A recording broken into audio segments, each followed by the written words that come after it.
Ragnarok was Lupino's private nightclub, a den of drugs built into an old theater. I knew what waited inside.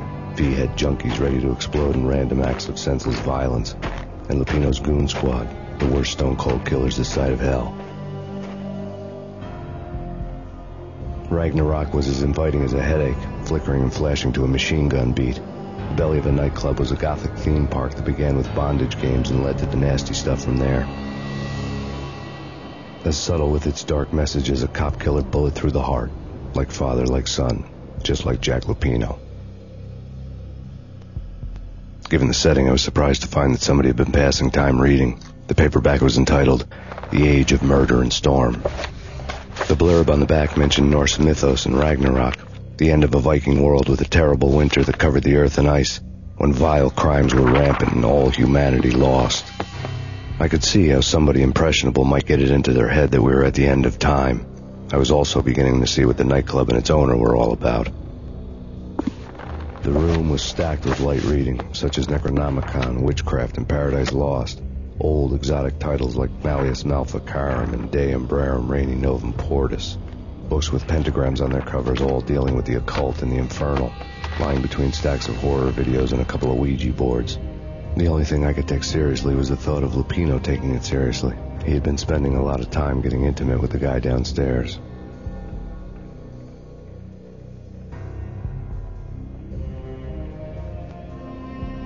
The backstage area led to Lupino's inner sanctum. The hot air inside was like an invisible wall, thick with incense and something else, a sickly sweet smell that made you gag. This was the rotten core of the Big Apple. Lupino lurked somewhere ahead, like a spider at the center of his web, waiting. The vapors in the air started to make my head swim.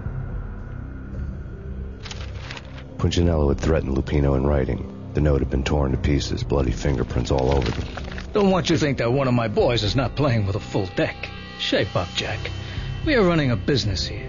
I'd hate to send the trio to strong-arm you. The trio were the Don's notorious henchmen. It was obvious that Lupino hadn't been intimidated by the threat. Jack Lupino was crazy, all right. The table was scattered with notes of demented arcane nonsense written in rusty blood. A mishmash list of demons, devils, and dark gods evoked. Beelzebub! Asmodeus! Baphomet! Lucifer! Loki! Cthulhu! Lilith! Hela! Blood given to you all. He was after that old Faustian deal. Your soul for power and fortune. Just sign on the dotted line with your blood. Jack Lupino was crazy, all right. Mythic wolves, let loose to devour the sun and the moon. Lupino is the wolf. I'm Mr. Beast, the big bad Fenris wolf. I'm the end of the world man, wearing the flesh of fallen angels. After Y2K, the end of the world had become a cliche. But who was I to talk? A brooding underdog avenger alone against an empire of evil, out to right a grave injustice. Everything was subjective. There were only personal apocalypses. Nothing is a cliche when it's happening to you. I had known there'd have to be a catch in it somewhere, and this one was the Empire State Building of catches. Lupino was pumped up and dying to go 15 rounds with a mutant alligator. And then he started this spooky monkey talk, straight from a bad dream. Mine.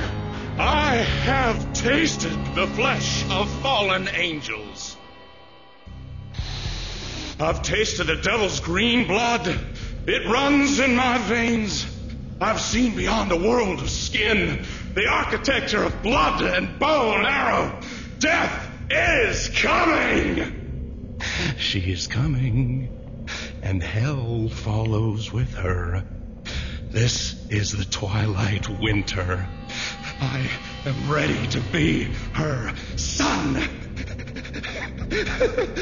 Her time is now, and all who stand in her way must die.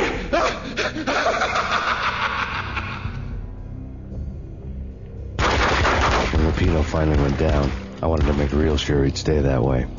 V was a bad monster. Turned them into friggin' zombie demons from outer space. I think he's dead already. Huh? And that's when it happened. But dead or not, you've got the wrong guy. In stepped this knockout femme fatale holding a gun to my face. I returned the favor.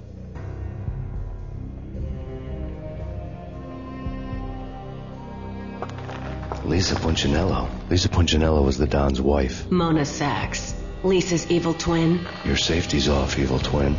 You might hurt someone with that gun of yours. Lisa's the damsel in distress. I'm the professional.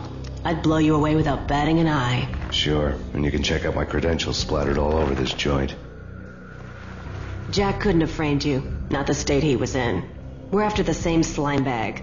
Angelo Punchinello's the one who murdered your friend and framed you with it. You know this for a fact. I've got my sources. I don't have a clue these days. I just shoot them as they come. Who put a contract on the Archfiend? This one's mine. I hate the guts of that sadistic wife-beater. Why not pool our bullets for this one? I thought you'd never ask. My finger was starting to twitch. How do you like your whiskey? I'm easy, as long as you don't try to slip me a Mickey. You're a real angel, Max. It was good stuff. Tasted sweet as honey going down. Nothing personal. Can't risk you going berserk and getting Lisa killed.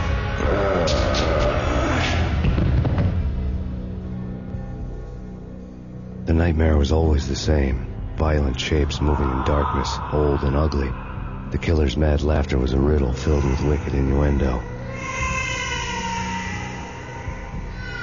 Somewhere, the baby was crying.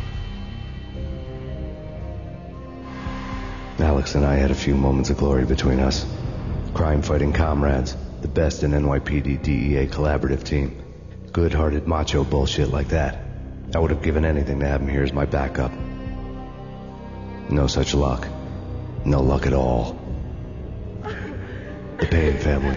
Happiness captured in a Polaroid moment. I had thought it would last forever. Till death do us part. I didn't want to think about it. As long as I didn't, it could never happen. But I had broken my own rule. The thought had already slipped in.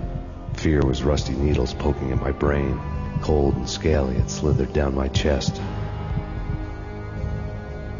Michelle was working part-time in the district attorney's office. Her diary was open on today's entry. Her handwriting all pretty curves. An army dossier found its way to my desk yesterday. Valhalla? Isn't that a Norse myth? Something about Vikings? I tried to tell Max about it, but he was busy, that cute frown on his brow. Guess it's nothing, just a mix-up at the courier service. From now on, I would always find time for her. It was a hollow promise. Too little, too late.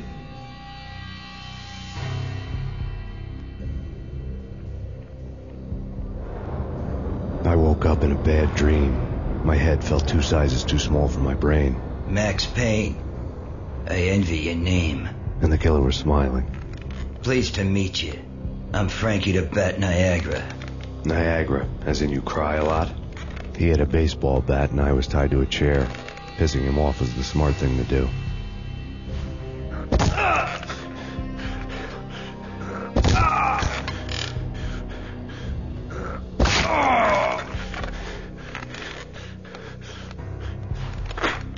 Nothing wrong with a little laugh now and then. Take me, for example. I love to watch cartoons. Cartoon violence is a fascinating